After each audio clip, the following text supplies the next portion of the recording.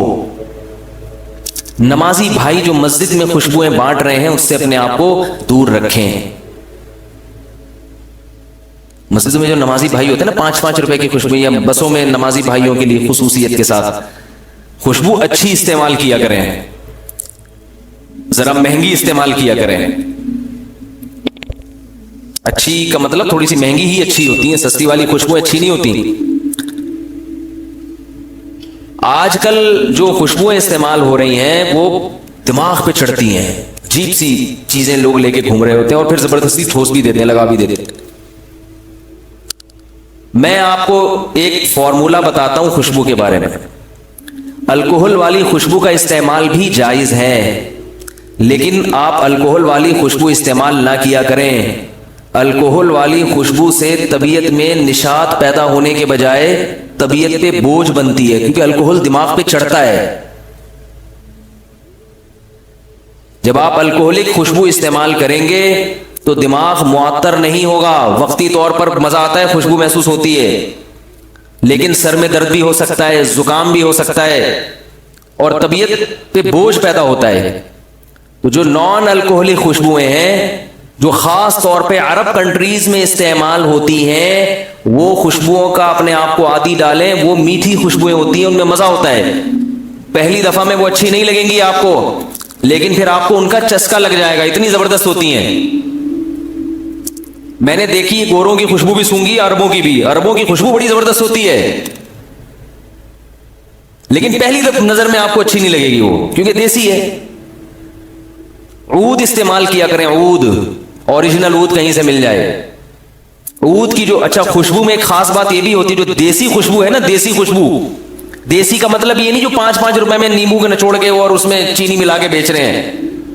ہو original صحیح ہو، مشک ہے، عنبر ہے، عود ہے. یہ جو اوریجنل خوشبوئیں ہیں مہنگی ضرور ہوتی ہیں تو تھوڑی لے لیں بھائی.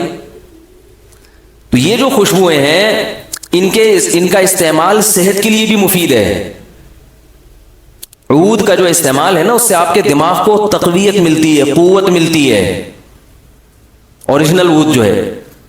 اور یہ جو آپ پرفیوم استعمال کر رہے ہیں یہ چھینکیں شروع ہو جائیں گی. آپ یقین نہ آئے تو آپ ایسا کریں کہ اپنی گھڑی جو ہے نا اس پہ اسپرے کیا کریں روزانہ الکوہل والا. آپ دیکھیں گھڑی کی چمک 3-4 دنوں میں یا 1 مہینے میں خراب ہو جائے گی، اس کی پالش اترنا شروع ہو جائے گی. اس کا مطلب اس میں وہ جو الکوہل ہے نا وہ اتنا خطرناک ہے کہ وہ لوہے کو خراب کر رہا ہے. تو جب آپ کے پھیپھڑوں میں جائے گا تو پھیپھڑوں کو خراب نہیں کرے گا وہ. کیوں بھائی غلط کہہ رہا ہوں؟ وہ آپ کے دماغ میں جب چڑھے گا تو دماغ کو خراب نہیں کرے گا وہ. اس لیے نان الکوہلک خوشبوئیں استعمال کیا کریں. اوریجنل عود ہے وہ لے لیں، اوریجنل کہیں سے بھی نہیں ملتی آج کل، تو اوریجنل کے قریب بھی اگر ہو تو بھی چلے گا. مشک لے لیں، یہ چند ایک ہی خوشبو ہے. میں تو یہی استعمال، عود کے علاوہ اپن کو کوئی پسند ہی نہیں آتی. مجھے جتنے لوگ خوشبو کا تحفہ لا کے دیتے ہیں میں وہ رکھتا ہوں سجا کے. جیسے ہی کوئی قریبی دوست ملتا ہے اس کو وہ گفٹ میں دے دیتا ہوں. تحفہ قبول کرتا ہوں میں، اور ان کا اس ہدیے کو بھی میں اچھی نظر سے دیکھتا ہوں، لیکن میں استعمال نہیں کرتا. استعمال لگی بندی خوشبوئیں ہی کرنی چاہیے. ہاں اگر کوئی بہت سمجھ میں آ جائے زبردست پھر رکھ لیتے ہیں. تو خیر بات کہاں سے کہاں چلی گئی. تو خوشبو بدبو ختم کرنے کے لیے نہیں ہے. بدبو ختم کرنے کے لیے آج کل کیا کہتے ہیں لڑکے، بدبو آ رہی ہے اسپرے مارو، چلو بھائی. بعض دفعہ کمرے کے اندر سے بو آ رہی ہوتی ہے، واش روم میں بدبو آ رہی ہے، تو بجائے واش روم دھونے کے کیا کرتے ہیں؟ اسپرے مارا. خواتین کیا کرتی ہیں، گھر میں بچے نے پیشاب کیا ہوا ہے، پوٹی کی ہوئی ہے، بدبو آ رہی ہے، کوئی مہمان آئے، ہائے بدبو آ رہی ہے، کیا کریں بھائی؟ بدبو آ رہی ہے تو پیمپروں کو پھینکو لے جا کے جگہ پہ، فرش کو دھو، کارپٹ سے پیشاب کو دور کرو. نہ جیسی کوئی مہمان آئے وہ جو روم اسپرے ہوتا ہے نا وہ مارا. اب جیسی مہمان آئے ماشاءاللہ ماشاءاللہ کتنے صفائی پسند، یہ نہیں کہ وہ نیچے پیمپر چھپا کے رکھا ہوا. اور بچے